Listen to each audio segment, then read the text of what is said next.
couple of days ago, I was streaming some Gran Turismo 7 on the newly released PSVR 2, entirely immersed in setting my best possible track time in a newly upgraded turboed Subaru, competing against a group of my friends, and I thought to myself, why would I ever want to go back to a Quest 2? And now, with the Quest 2 at the end of its life cycle, shown clearly with the soft announcement and leaks surrounding the Quest 3 set to release later this year, why would I want to buy a Quest 2 in 2023? And today, I'm going to be answering that question as someone who's used every VR headset from a Quest 2 to an experimental micro headset, and why you should or shouldn't buy a Quest 2 in 2023, as well as getting something long overdue off of my chest. And if this video is still useful, please be sure to hit the gritty or the dislike button. Now first, let's just get the obvious out of the way. If you want to play VR on a budget, you would be hard pressed to find a better alternative to a Quest 2. I'm not gonna lie. It's still, for many, a great affordable way to get into some very, very solid native VR gaming, and I do still like this headset very much, even now, but it's getting a lot harder to recommend for the reasons I'm about to get into. I fully appreciate that a good chunk of the VR community is young and can barely afford a Quest 2 as it is, so this video isn't really intended for that crowd, but instead people like me who want to find the best VR experience available and are left in a constant love-hate relationship with basically every VR headset on the market. Let me explain. The Quest 2 brought VR into the mainstream, but is so hindered by its weight, its 3 IPD settings, Meta's consistent missteps. I mean, at this point, it's more than missteps, it's more like falling down the fucking stairs.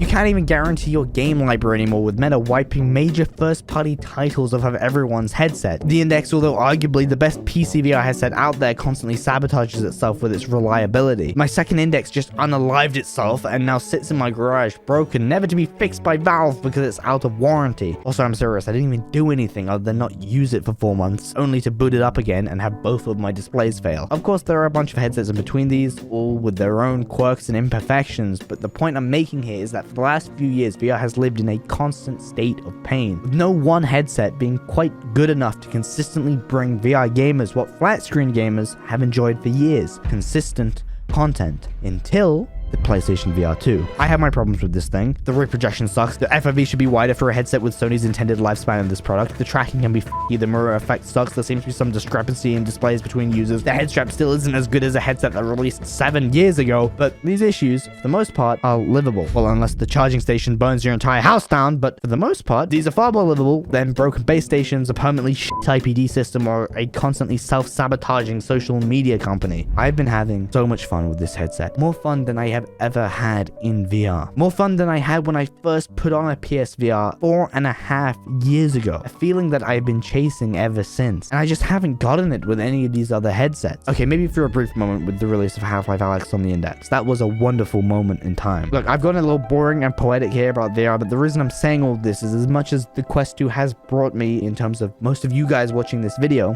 the community that I am eternally grateful for, but that community was never, and seemingly still isn't, respected by the very company that created something so game-changing. I've been putting off talking about this for like a month now, and I didn't really want to talk about it until I had something to say rather than just reporting on it. You're all likely fully aware of this by now, but Meta shut down Echo VR.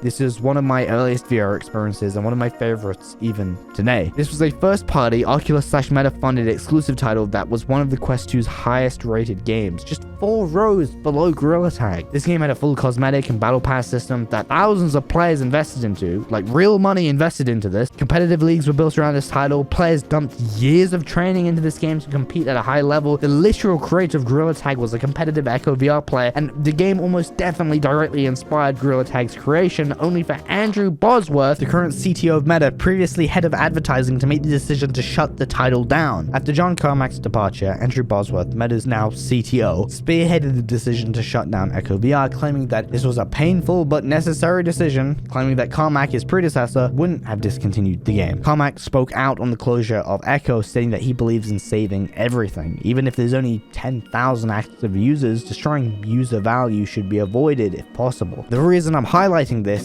ties directly into whether or not you should purchase a Quest 2 in 2023. Quest users for a while have complained about Meta's poor decisions, including their seeming lack of care for their own users, and nothing makes that claim more clear than shutting down a fan favorite title with seemingly absolutely no attempt whatsoever to provide any way for users to host their own servers or play offline. The game is getting entirely wiped from existence. None of these players that have paid for in-game items are getting anything in return. Thousands of players are quite literally getting robbed. This is literally robbery, but with extra steps. The same company that is trying to sell you a vision of living in the metaverse and being able to own virtual clothing has proven in broad daylight that when push comes to shove, you don't own fuck all, and they will more than happily rob you blind. It's astounding to me that Meta, while simultaneously trying to convince people to invest in their metaverse on this promise of being able to own virtual goods, would then rob an entire player base of the goods that they paid for. Do they not clearly see how this goes against everything they are currently trying to sell to the mainstream audience? The lack of self-awareness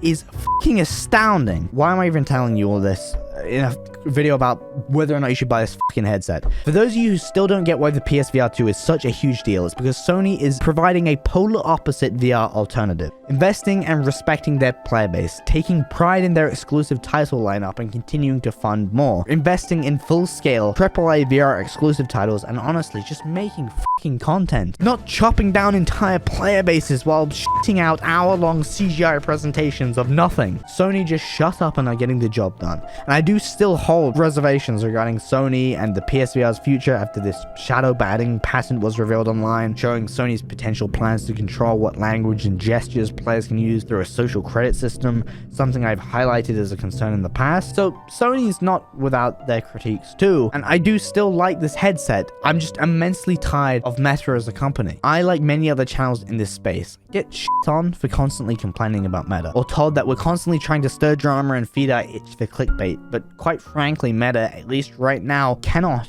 get their shit together. It's almost impossible to make a video covering this headset and company without being negative. They're laying off like another 10,000 fucking employees as I record this video right now. Look, I've shit on Meta for a good chunk of this video, so let me talk seriously about the Quest 3 and how it relates to purchasing the Quest 2. The Quest 3 does look to be a legitimately impressive headset, a turning point, a chance for Bosworth and Zuckerberg to pull this ship back together and actualize their dream for the metaverse. First, we have some pretty detailed renders of the headset out right now, and judging by the leaks, they do seem to be pretty accurate as to what the headset should look like. It's using the same bullshit thong head strap as the Quest 2. It does seem to be adopting the tracking ringless controllers of the Quest Pro. It's reportedly about half the bulk of the Quest 2, has full mixed reality pass-through using this camera array at the front, and will be around double the power of the Quest 2. The biggest factor, however, is Meta may genuinely be making a shift from their previous metaverse-focused behavior and actually directing focus to content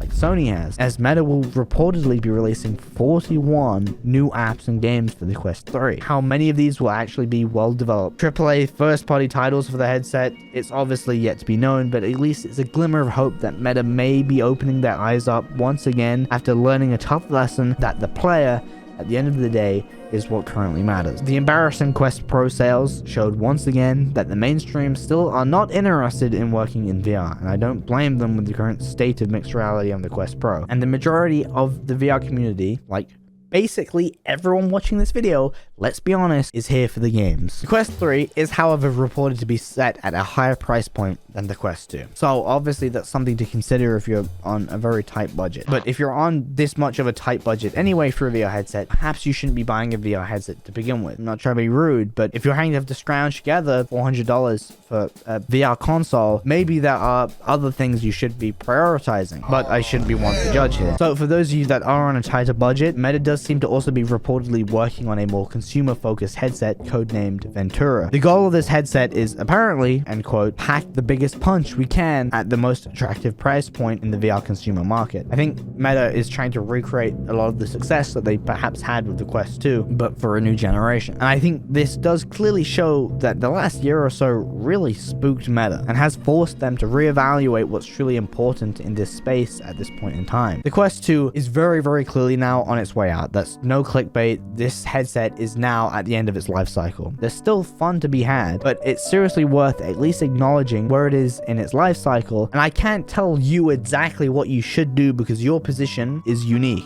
How much you make, how much allowance you get if you're young, if you already have a PS5 for a PSVR 2, or if you desperately just want to play Gorilla Tag and don't have much money to throw around, so Quest 2 is enough for you. But if you want the best VR gaming experience possible, with the least amount of headache, dead base stations, broken thumbsticks, and dead displays that can be accessed via a single USB-C cable on a $500 console, the PSVR 2 seems to genuinely be where it's at. I'm going to go back to having fun in Gran Turismo 7 in my Impreza. Thank you for watching. Bing bang, ding ding ding.